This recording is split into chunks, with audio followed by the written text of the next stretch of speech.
powerful. This is all put through 6-speed gearboxes. Only 4 years ago, everything was 4-speed, except for some lightweight machines.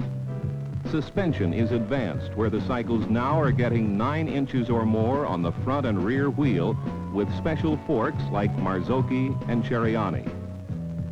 Exotic metals and alloys, such as magnesium, chrome moly steels, and aluminum alloys, are employed for lightness and strength. Most of the machines have solid-state ignitions, which offer trouble-free service. From one end of the cycle to the other, everything is very special and designed for a purpose.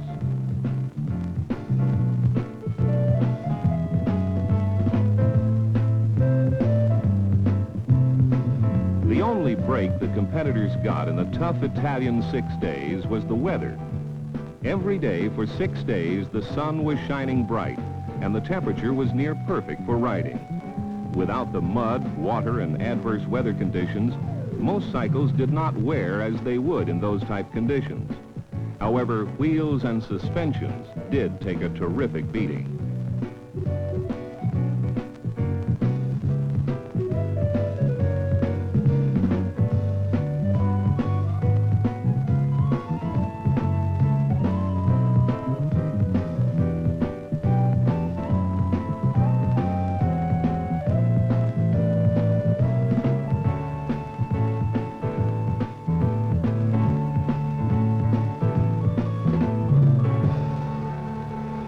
One of the special tests every day, along with a cross-country speed test, is the acceleration test.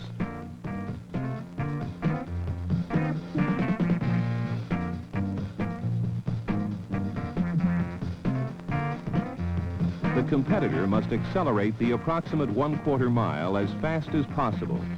His time is then multiplied 3 times and added on to his special test scores. Going through the test 3 seconds slower then turns into 9 points added on your score. That starts hurting when it's added to cross-country special test time.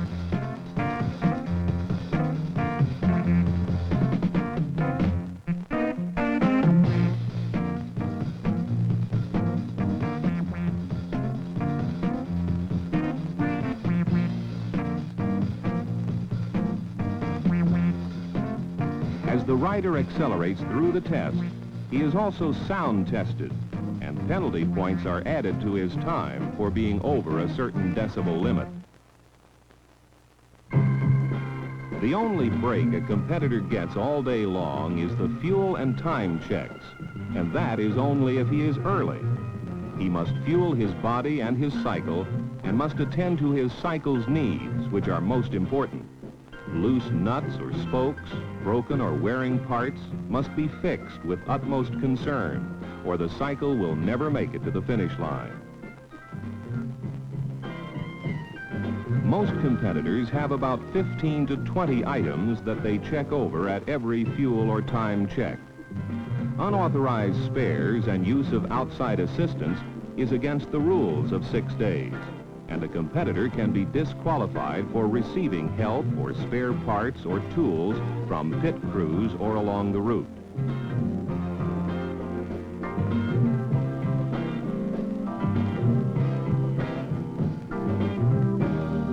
Every rider is given a schedule each day of the time he is due at time checks. It is the rider's responsibility to arrive at the check on time and go through on his designated minute. If he leaves early, he is penalized bonus points. A rider has 3 minutes to go through the check when his time comes due, or he will lose 1 time mark for each minute late. Lose 1 time mark, and you lose your gold medal.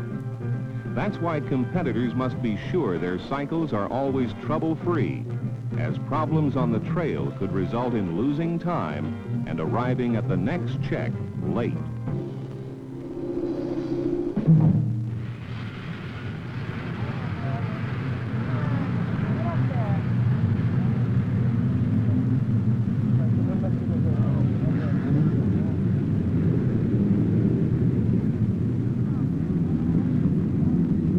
After the punishment of the Italian countryside, The competitors who made the entire 6 days must compete one more time in the massed motocross special test.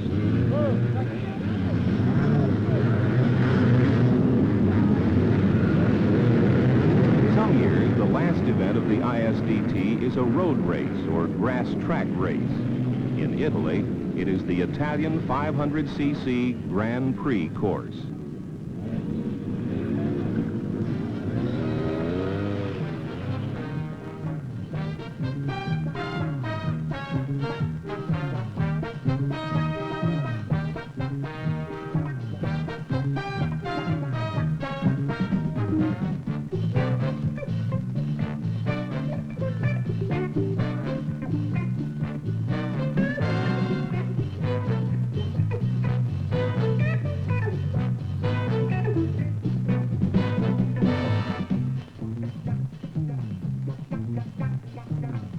Each class is run and timed individually, and a competitor must complete the required number of laps or lose his gold medal. If it's a close fight for team or top individual honors, it is a real race to put time on your competition.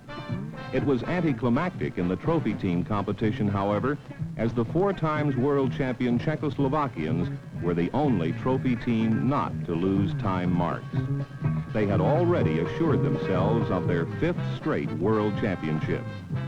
They also clinched the 4-man National Vaz team honors for the 4th time in 5 years.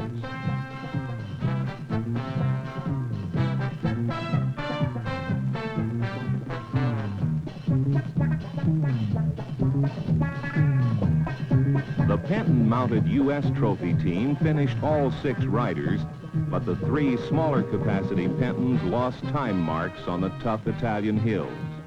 The 3 large capacity Pentons all collected gold medals. Once more, Penton KTM Cycles collected more medals than any other brand at the 49th ISDT.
The 49th ISDT is now in the record books, and the most exciting 50th ISDT coming up.